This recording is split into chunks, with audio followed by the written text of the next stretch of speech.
รถน้องเกลยี่ห้ออะไรคะซีเกอร์พูดกันเก่งใช่ไหมคะป้าแปนใช่ค่ะจะมางานชิคเกอร์เวลานักถามถามมางานชิคเกอร์มางานอะไรคะ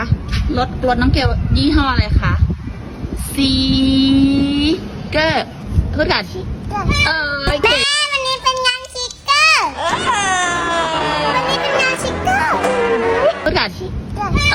เก่งใช่ไหมคะป้าแปนใช่ค่ะ